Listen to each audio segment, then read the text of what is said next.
We often forget that alongside history with a capital H, there runs a parallel history, which is made up of stories of ordinary women and men. The site of Poggio Gramignano in the municipality of Lugnano in Teverina actually sheds light on some of these stories. You will be guided through them by the archaeologist Roberto Montagnetti, who is in charge of the excavations. From the hill overlooking the Tiber Valley, where the archaeological remains are located, you can admire the peaks of the Amiata and Soratte mountains, stretching all the way to the Argentario promontory, a landscape that has remained incredibly intact over the millennia to the present day. A Roman villa rustica, which dates back to the middle of the 1st century B.C.E., used to stand in front of this fascinating view. We do not know the identity of the original owner, but we can deduce from the excavation work that this person used to live with the family in luxurious and well-decorated rooms. The servants, on the other hand, resided in a side wing of the villa, which also housed some service rooms dedicated to agricultural activities.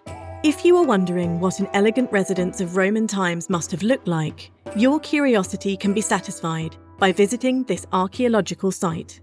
Thanks to the 3D reconstruction of the interior and exterior spaces offered by Tiber Immersive Discoveries, for a moment you will feel like a guest of the dominus, of the house, thus breaking down the temporal distance that separates you from these distant eras.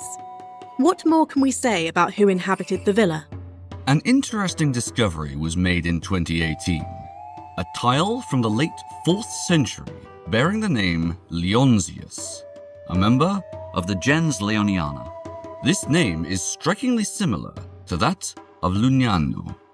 What if this family owned all of the land on which the village would later be founded? The hypothesis is suggestive. In addition, other findings have made this archaeological area a unique place.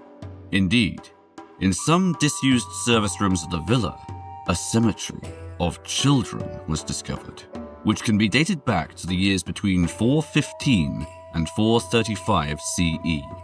The place contains as many as 60 graves, with the remains of both fetuses and older children, all between 0 and 3 years of age, with the sole exception of a girl aged between 8 and 12. The burials, which were made in different ways but always with great care, included objects of everyday life, such as small plates and amphorae, and even a bone doll with jointed limbs. All these artifacts are currently on display in the Civic Museum of Lugnano.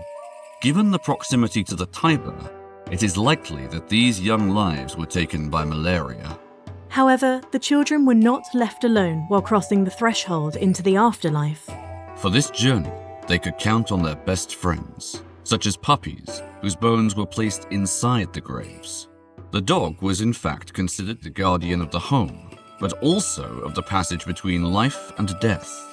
After the burial phase, there are no other traces. The site was abandoned until its rediscovery. It is now up to the archaeologists and to those like us who know the story of this ancient place to preserve its memory for the future. You have listened to Tiber Pallia Stories, a podcast created by Italy's National Strategy for Inner Areas, Southwest Orvieto area.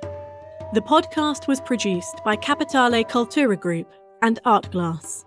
Texts, voiceover, music, and post-production were designed and produced by Ears. We would like to thank the Umbria region, the municipality of Lugnano in Teverina, and archaeologist Roberto Montagnetti, who joined us for this episode.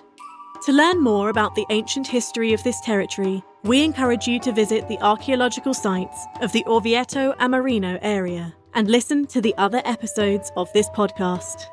See you soon!